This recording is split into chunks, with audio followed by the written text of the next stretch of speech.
Assalamualaikum warahmatullahi wabarakatuh. Sehat selalu untuk sahabat semuanya. Tetap beraktivitas dan optimis tentang takdir-takdir Allah yang telah diberikan kepada kita, sudah dianugerahkan kepada kita. Apakah benar gelar haji warisan Belanda? Ibadah haji merupakan rukun Islam kelima. Kita sudah paham itu semuanya. Dan semua muslim ingin sekali berhaji ke tanah suci. Ada kebahagiaan yang luar biasa di sana.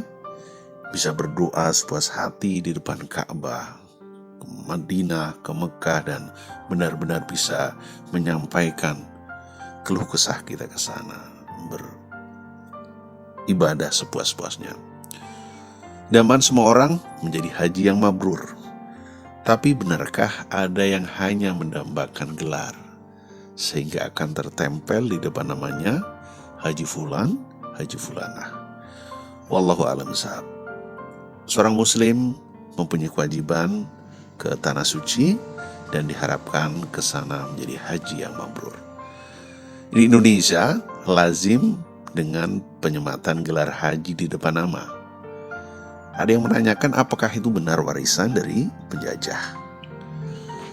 Menurut Guru Besar Bidang Sejarah Peradaban Islam UIN, Raden Mas Said Surakarta Samsul Bakri, penyematan tersebut hanya terdapat di Indonesia. Di negara lain tidak ada. Buktinya di Timur Tengah tidak ada gelar haji walaupun mereka sudah berangkat haji. Penjelasan beliau, dulu ada paham pan-islamisme, yaitu mengajarkan umat Islam di seluruh dunia bersatu untuk dapat terbebas dari kolonialisme dan imperialisme bangsa barat. Paham pan-islamisme ini berkembang kemana-mana, ke seluruh dunia. Akibat paham pan-islamisme kala itu, pemerintah kolonial takut nih. Akhirnya sebagai penanda menyematkan gelar haji di depan nama orang-orang muslim yang sudah pernah berhaji. Dan menurut Samsul Bakri, gelar haji pemberian Belanda bukan merupakan gelar penghormatan. Itu dari sisi kolonialisme sebagai penanda saja, dan para haji, para tokoh-tokoh kita juga bukan merupakan gelar kehormatan, melainkan untuk berjaga-jaga jika mereka mempengaruhi masyarakat untuk melakukan kritik dan pemberontakan terhadap pemerintah kolonial Belanda. Ini awalnya kenapa ada gelar haji. Dan kita mendengar pendapat yang sama dari sejarawan dan pendiri Komunitas Historia Indonesia, Bapak Asep Kembali. Gelar haji salah satu upaya untuk mengendalikan penyebaran. Gelar haji salah satu upaya untuk mengendalikan penyebaran paham pan-islamisme dari ibadah haji yang merebak pada awal abad ke-20.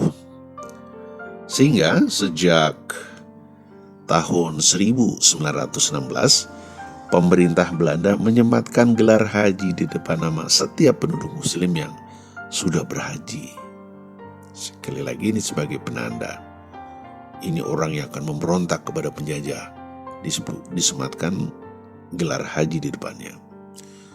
Dan waktu itu semangat kemerdekaan terus digaungkan oleh tokoh Islam, terutama mereka yang telah kembali dari ibadah haji. Karena haji pada waktu itu bisa jadi bukan hanya sekedar berangkat haji menunaikan rukun Islam kelima, tapi merupakan di sana ada diskusi-diskusi panjang, apalagi yang kesana adalah tokoh-tokoh bangsa yang luar biasa, bertemu dengan tokoh-tokoh Islam dari seluruh dunia, ada diskusi panjang dan kemauan untuk bisa negara Republik Indonesia ini mandiri, merdeka.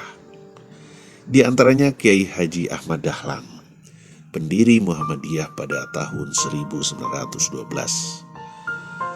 Ada Kiai Haji Hasyim Asy'ari, pendiri Nahdlatul Ulama pada tahun 1926.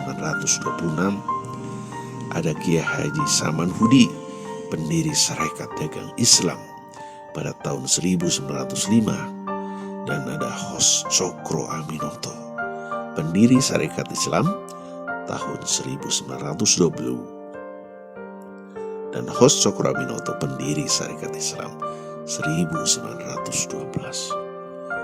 Mereka adalah pahlawan-pahlawan luar biasa. Mereka haji, tapi adalah pejuang-pejuang yang luar biasa yang kemudian ditandai oleh pemerintah kolonial Belanda.